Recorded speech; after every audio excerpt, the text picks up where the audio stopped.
Scotland 50-40 France. 5 takeaways from a Murrayfield masterclass the top line. A historic afternoon Saturday at Murrayfield will live long in the memory of Scottish rugby fans.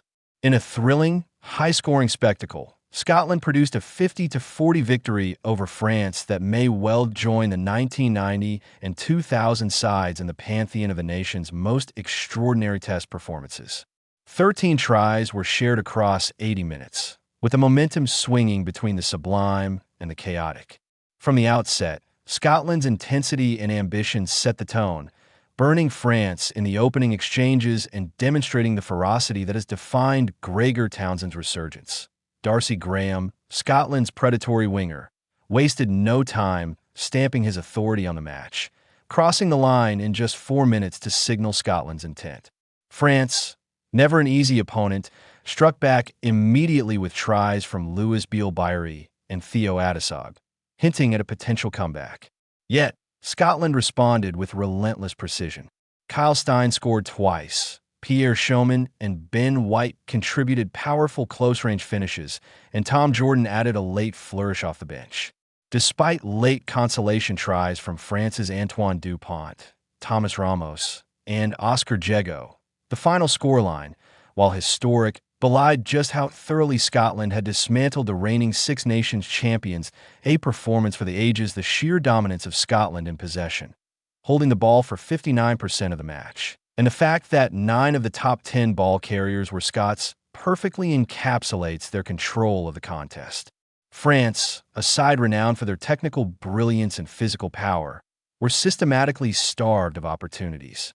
Their vaunted pack, normally a source of strength, was neutralized by Scotland's decision to forego a frontal power battle in favor of a pace-led strategy.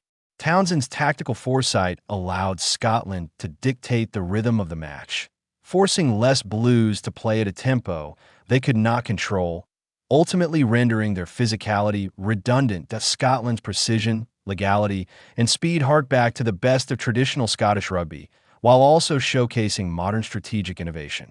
Every breakdown, set piece, and ruck was executed with meticulous accuracy. France's system, heavily reliant on controlling the ball and dictating tempo, crumbled under the constant pressure. Townsend's preparation and ability to read the opposition ensured that Scotland not only competed but dominated in virtually every phase of play. This was not just a win. It was a masterclass in tactical rugby and mental composure that made in Scotland. Halfback brilliance, central theme of the match was Scotland's halfback execution.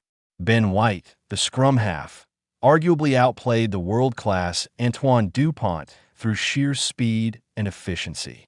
White's quick ball distribution consistently disrupted the French defensive structure, forcing their back row to react too late and preventing France from establishing the rhythm essential to their attacking system. Dupont, normally impeccable in high-pressure situations, was caught off guard multiple times and even made rare errors, including a forward pass under his own posts, highlighting the suffocating effect of Scotland's approach. Finn Russell complemented White perfectly, distributing the ball with urgency and precision. Together, they dictated the flow of the match, keeping France on the back foot and exploiting every opportunity presented.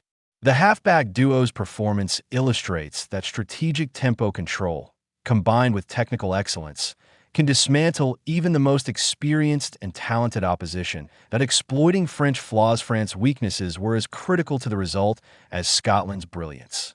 The absence of Weenie Atonio exposed vulnerabilities in the French tight head position, which Scotland systematically exploited. Scotland's focus on fast ruck ball and smart targeting of the scrum created repeated pressure points. France's physical advantage up front, usually a cornerstone of their game, was neutralized, leaving their attack reliant on scrappy ball or hurried distribution. Discipline proved another Achilles heel. France conceded 12 penalties and 2 yellow cards, while turnovers were a recurring problem, with 15 instances across the 80 minutes.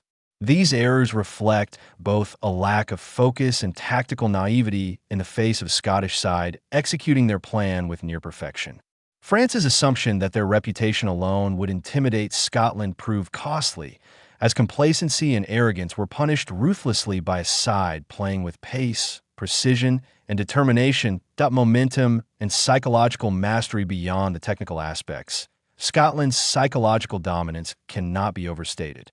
By controlling possession, scoring early, and executing clean, rapid phases of play, they imposed a mental burden on the French team. Every Scottish try further heightened the pressure, forcing France to chase the game and commit errors. The Murrayfield atmosphere, electric and supportive, amplified this effect, providing Scotland with a clear psychological edge. Townsend's planning extended beyond tactics to encompass these intangible elements. By designing a game that leveraged both crowd energy and the team's confidence, he created an environment in which Scotland thrived while France struggled to respond effectively. This blend of preparation, execution, and mental resilience is emblematic of teams capable of producing historic performances the final day. Implication for the title race. Despite the emphatic win, the championship picture remains extraordinarily tight. France, though humbled and visibly shaken, remain favorites for the Six Nations title due to their superior points difference. Scotland, however, have proven that they can challenge for the crown and are now positioned to chase a triple crown. Their path requires a bonus point win over Ireland in Dublin. Combined with a French slip-up against England in Paris, Scotland's performance ensures they go into the final weekend full of confidence and momentum. Ireland, sitting third in the table, will not facilitate Scotland's championship ambitions, meaning every point and every tactical nuance in the final matches will be critical. England, unpredictable as ever, also have a role to play in determining whether France retains the crown. The drama heading into the final round could not be greater, and Scotland's Murrayfield triumph has injected fresh life into the title race. Individual stars and standouts: Darcy Graham, 2 tries and relentless pressure on the French backline. Kyle Steyn scored twice, linking play intelligently and finishing clinically. Ben White controlled the pace, outplayed Dupont, and disrupted French strategy. Finn Russell, perfect complement to White, delivering precise distribution under pressure. Tom Jordan, bench impact with a late, well-executed try. France had performers and glimpses, notably Thomas Ramos, Oscar Jégou, and Louis Bielbayri, but the collective underperformance of the team, coupled with discipline issues, overshadowed individual contributions. Conclusion. Scotland's right to dream. Scotland's 50-40 victory over France will be remembered as one of their greatest Six Nations performances. It demonstrated the power of tactical intelligence, preparation, speed, and psychological dominance.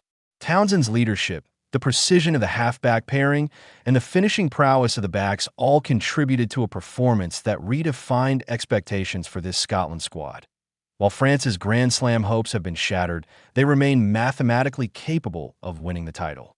Scotland, meanwhile, have earned the right to dream, having shown they can topple the best side in the tournament with a combination of speed, skill, and strategic brilliance.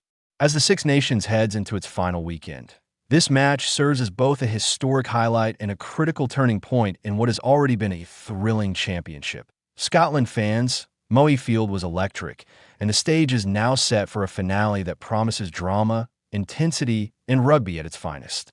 The Scots have proven that in 2026, they are very much a team to be reckoned